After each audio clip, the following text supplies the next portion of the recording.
I now give the floor to Ms. Yuli Novak. Thank you.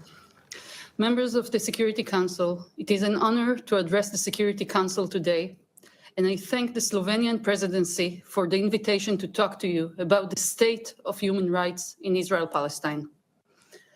On Sunday, we woke up to the news that 6 Israeli hostages were executed by Hamas as Israeli forces came close.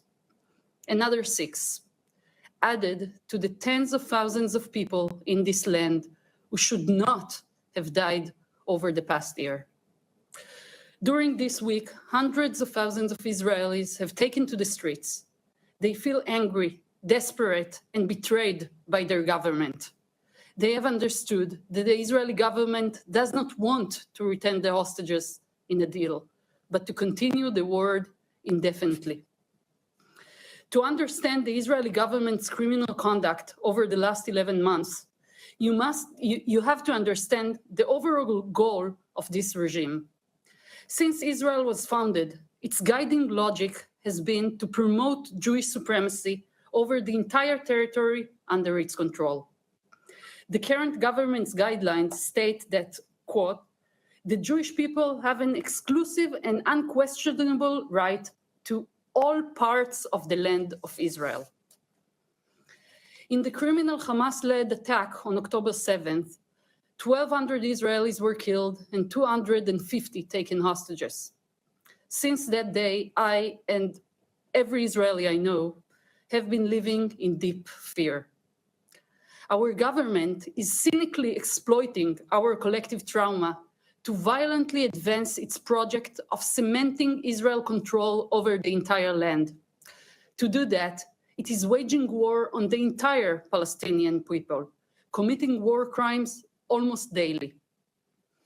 In Gaza, this has taken the form of expulsion, starvation, killing, and destruction on an unprecedented scale. This goes beyond revenge. Israel is using the opportunity to promote an ideological agenda, making Gaza inhabitable. As this council has been informed repeatedly, a vast part of Gaza's homes and infrastructures have been completely destroyed. By driving Palestinians out of entire areas and displacing millions, Israel is laying the groundwork for long-term control of Gaza that could lead to re-establishing Israeli settlements there.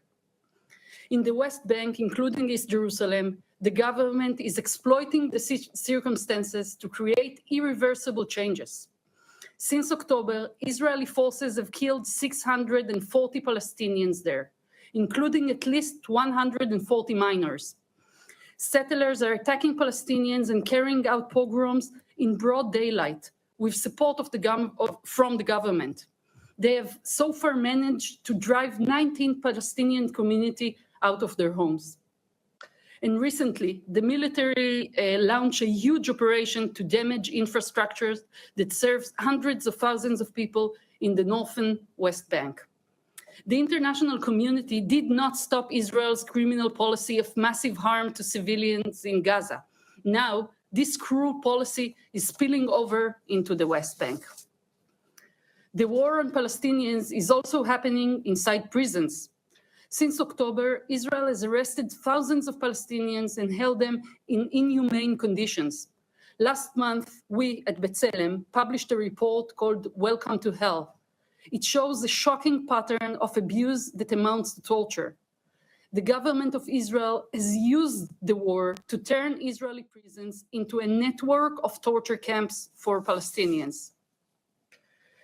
This violence is possible because Israel has enjoyed impunity for decades. As long as this impunity continues, the killing and destruction will continue and expand, and fear will continue to rule the land. The international community has failed its duty to protect civilians. 4 UN Security Council resolutions on the Gaza conflict did not lead to a lasting ceasefire or free the hostages. The risk of regional escalation has grown. Diplomatic efforts did not stop the mass killing of civilians and the humanitarian disaster in Gaza. The Council must acknowledge this failure and take effective action to compel Israel and Hamas to immediately and permanently cease all hostilities. But de-escalation is only the first step. It is time for the Council to address the opinion of the International Court of Justice on the illegality of Israel's entire occupation and settlement project.